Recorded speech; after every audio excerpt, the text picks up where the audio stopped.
अस्सलाम वालेकुम। फिर से स्वागत है आपका। आज हम पढ़ेंगे Newton theorem. Newton theorem similar होती है थेवेनिस के, बस थोड़ा सा चेंज आता है। वो चेंज वाला पहले एक कॉम्प्लेक्स सर्किट होता है जिसको हम नॉर्टन इक्विवेलेंट में चेंज करते हैं। जैसे एज्यूम करते हैं ये एक कॉम्प्लेक्स सर्किट है।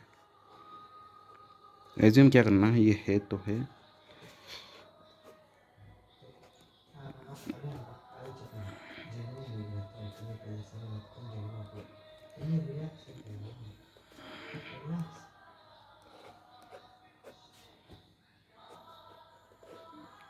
ये हमारा एक कॉम्प्लेक्स सर्किट है। अब इसको अपन चेंज कर रहे हैं नॉर्टन इक्विवेलेंट सर्किट में। वो क्या होता है, सबसे पहले यहाँ पर करंट लगता है, इसको अपन आई एन कहते हैं, आई न्यूटन। और फिर यहाँ पर पैरेलल में आपका आर एन लगता है।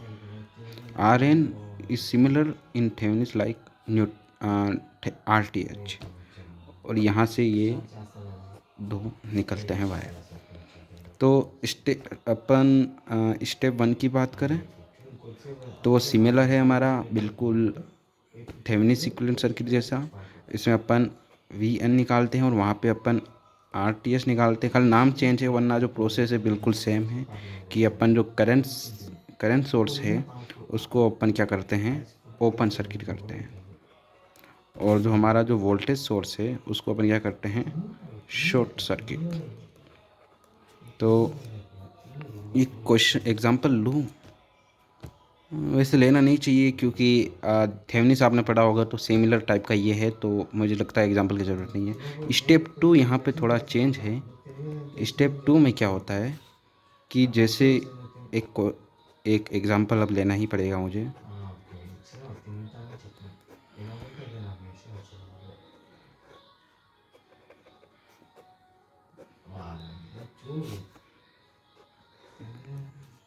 This is my R1, this is R2, this is R3, this R4, V1, V2 and this is my R5।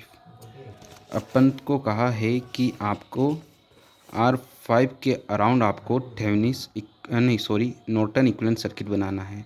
तो आपको क्या करना है कि इस वाली ब्रांच को आपको शॉर्ट कर देना है, या इस वाली ब्रांच को आपको शॉर्ट कर देना है और फिर निकालना है। तो मैं एक बार बना देता हूँ, ये प्रोसेस याद रखिएगा। इस वाली ब्रांच को शॉर्ट करके आपको यहाँ से आई एन मिलता है। तो दिस इज़ माई R1। और ये जो एग्ज़ाम्पल शेयर कर रहा हूँ, ये एग्ज़ाम्पल मैं किताब के नहीं है, ये मेरे सोच के हिसाब से है। मैं जो जैसा मर्ज़ी आ रहा है वैसा कर रहा हूँ, पर जो मेरा कॉन्सेप्ट है वो एकदम क्लियर है। आई होप आपका भी क्लियर हो जाएगा। यहाँ पे V2, V1 और यहाँ से मैंने अब इसको शॉर्ट कर दिया और ये मेरा IN है। तो अब इसको कैसे निकालेंगे, आपके पास एक ही तरीका बचता है। एक मिनट रुक जाए यार तू। एक आपके पास एक ही तरीका है, अप्लाइंग KVL अप्लाई करेंगे। इसमें आपको मानना है I1, इधर तो IN है ही है, और इधर हो जाएगा मेरा क्या, I1 + IN। ऐसे सोल्व करके आपको करना। चलो यही क्वेश्चन अपन सोल्व करेंगे। तो इसके बाद आपने ये IN निकाल दिया। IN निकालने के बाद आपको RTH भी मिल चुका है। तो स्टेप 3 क्या कहती है सर? स्टेप 3 कहती है कि आपको न्यूटन्स इक्विवेलेंट सर्किट बनाना है। IN यहाँ पे लगाना है और IN के जस्ट पैरेलल आपको RTH IN। वैसे मैं एक बात बताऊँ आपको कि आपको मेजॉरिटी क्वेश्चन आपको थेवेनिस से ही मिलेंगे, क्योंकि नॉर्टन और थेवेनिस लगभग सेम ही होते हैं। पर क्वेश्चन अगर पूछ लिया जाए तो क्या ही जाता है। और अगर यहाँ से बात करें तो अपन किसके अराउंड निकाला है, R5 के, तो यहाँ पे आपको R5 निकालना है। और अब आपको बताना है कि करंट अराउंड R5 क्या हो जाएगा। तो आपने मेरी फर्स्ट वीडियो देखी होगी, तो अपन ने पढ़ा था कि करंट डिवाइडिंग मेथड। यहाँ से अपन ने मान ली, ये इस करंट को मैंने मान लिया I0। तो I0 की वैल्यू क्या हो जाएगी, नीचे वाला RN/R5 + R6 RN multiply total current कितना है, IN। Is my I0। एक यही क्वेश्चन उठाते हैं, खाली वैल्यू चेंज करते हैं। ये तो भरा हुआ है, दूसरा लेता हूँ, एक मिनट रुकिए। पेज की जैसी हो रखी है तो सामान लीजिएगा थोड़ा। मेरे पास यही पेज है। तो क्वेश्चन को अपन सिर्फ वैल्यू चेंज कर देते हैं ना, कि एक मिनट रुकिए, मैं लिख देता हूँ ना। जैसा मैंने क्वेश्चन लिख दिया है, बिल्कुल सिमिलर जैसा आपको मैंने एक एग्जांपल में बताया था कि कैसे आई नोट निकालते, सिर्फ वैल्यू चेंज हुई है। R1 की जगह 5 ओम, R2 की जगह 4 ओम, ऐसे कर करके मैंने वैल्यू चेंज की है। और क्वेश्चन पूछ रहा है अपन से, पहले इस पत्ते को फेंकते हैं। तो क्वेश्चन पूछ रहा है find current in R5 by Norton theorem. तो R5 के लिए आपको पहले स्टेप 1 पे चलिए। स्टेप 1 क्या कहता है आपको? स्टेप 1 कहता है कि ऑल द करंट सोर्स को ओपन करना है, ओपन सर्किट, और जो वोल्टेज सोर्स हो उसको शॉर्ट सर्किट करना है। देखो इतनी बार बोल चुका हूँ, मतलब यहीं से आर इक्विवेलेंट निकलता है। तो आप बिना कोई दिमाग लगाए हुए और घोड़े को ज़्यादा दर्द ना दे, और मैं कह रहा हूँ जैसे करें। R5, सॉरी ये 5 ओम दिया हुआ है, ये 1 ओम, और इसको क्या करना है, शॉर्ट करना है, ठीक है। और ये क्या हो जाएगा मेरा 2 ओम, इसको फिर से शॉर्ट करना है, और इसको करना है 4। और यहाँ से आपको क्या निकालना है, RN, मतलब इसके अराउंड RN निकालना है ना। तो ऐसे शो हुआ होगा आपकी बुक में या कहीं पर भी कि इस प्रकार से शो होता है RN। ऐसे भी लिख सकते हैं आप, कोई दिक्कत की बात नहीं है। तो पहले मैं वैल्यू डाल देता हूँ, ये 2 ओम है और ये मेरा 4 ओम है। तो RN की वैल्यू आप निकालेंगे तो ये दोनों आपको सीरीज़ में दिख रहे होंगे। तो मैं बिल्कुल बेसिक तरीके से बताता हूँ कैसे करेंगे। ये आएगा हमारा 6 ओम, दोनों सीरीज़ में है। इसके पैरेलल में लग रहा है मेरा 2 ओम, और यहाँ पर लग रहा है मेरा 4 ओम। इसके अराउंड अपन को RN निकालना है। डायग्राम में इतने भी अच्छे नहीं बनाता हूँ, तो ज़्यादा अच्छे की उम्मीद ना ही करें तो बेहतर है। 6 और 2 हमारे पैरेलल में है, तो ये हो जाएगा 6 × 2 अपॉन 6 + 2। ये आपको जब ही समझ में आएगा जब आपने पहली वीडियो या फिर आपने JEE के लिए पढ़ाई की होगी, तो कि पैरेलल में कैसे है, ये क्या है। तो ये हो जाएगा 12 + 8, ये हो जाएगा मेरा 3/4। ठीक है, ये यहाँ तक मैंने सोल्व कर दिया, मतलब कि मेरा सर्किट कुछ इस प्रकार से बन गया 3/4 ओम, और यहाँ पर हो गया मेरा 4 ओम, और यहाँ से अपन को RN निकालना है। तो दोनों सीरीज़ में है, तो RN क्या हो जाएगा, 4 + 3/4। तो दिस इज़ माई 4.75। ठीक है, RN निकल गया। अब अपन जो मेन स्टेप है, स्टेप 2, इसमें ही लौंडे गलती करते हैं। तो चालू करते हैं। पहले एज इट इज़ क्वेश्चन उठाया जाएगा। 5 ओम, 1 ओम, दिख ही नहीं रहा होगा आपको, 1 ओम, और ये मेरा वोल्टेज 5 वोल्ट, और ये है मेरा 2 ओम, ये 4 ओम, और ये मेरा 10 वोल्ट। और आपको R5 के राउंड निकालना था, और मैंने बताया था कि अगर IN निकालना है तो आपको इसको शॉर्ट करना है। तो मैंने इसको शॉर्ट कर दिया, और इधर मैंने करंट एज्यूम किया IN। तो बिल्कुल सिंपल तरीके से निकालेंगे अपन, कोई मसला नहीं, कोई दिक्कत नहीं। और ये मेरा हो जाएगा, इसको मैं मान लेता हूँ I1 मान लूँ। अब मेरे पास 2 इक्वेशन बनेगी, और बाई KVL से। तो इसको मैं लूप 1 कह देता हूँ, कोई दिक्कत नहीं होगी आपको। इसको लूप 2 कह देता हूँ, कोई मसले दिक्कत की बात हो तो बताइएगा। कि अब मैंने माना है यहाँ से मैं चल रहा हूँ, इसको मैंने क्योंकि देखिए ना I1 यहाँ से, तो I1 यहाँ से भी होगा। तो ये होगा 5 - I1, छोटा लिख दूँ, कोई दिक्कत नहीं, ठीक है। और यहाँ से अब ये जाएगा, तो यहाँ पे मैंने पहले ही बताया था ये 2 में डिवाइड हो रहा है, कि यहाँ से IN जा रहा है, पर थोड़ी सी गलती कर दी है मैंने।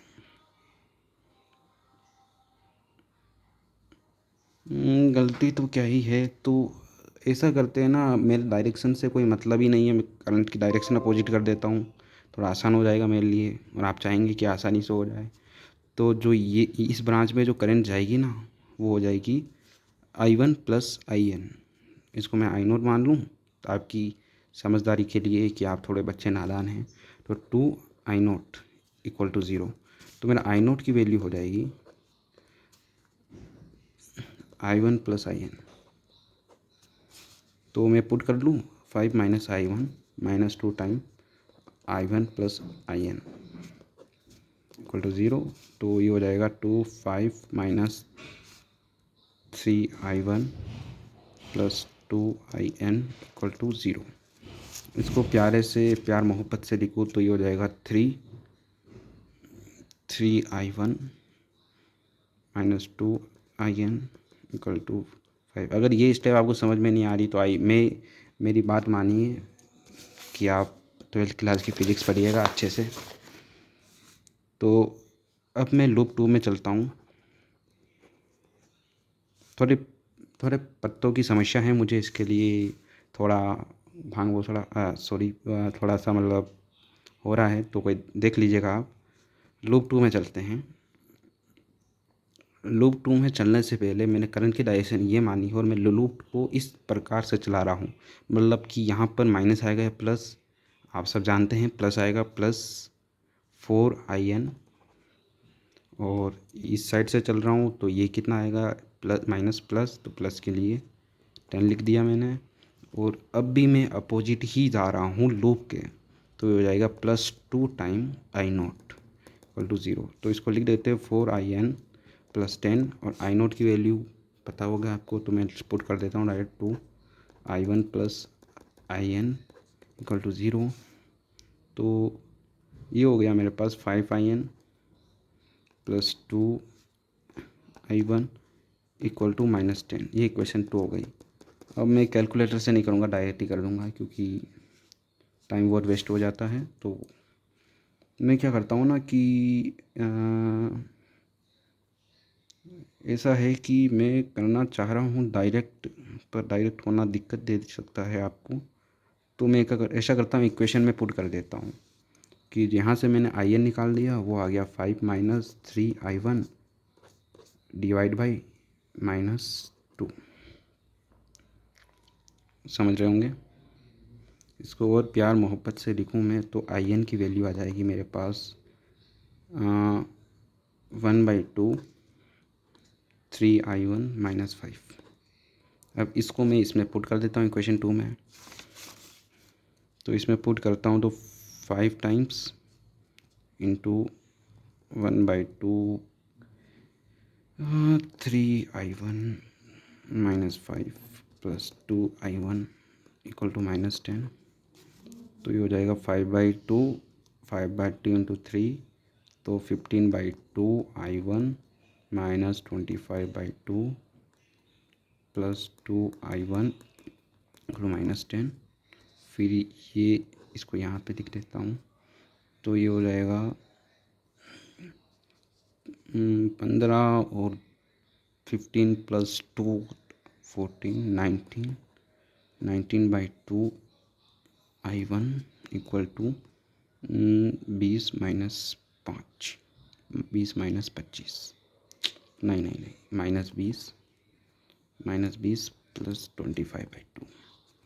तो ये आ जाएगा 20 माइनस 20 और ये 5 और 5/2 इक्वल टू 19/2 i1।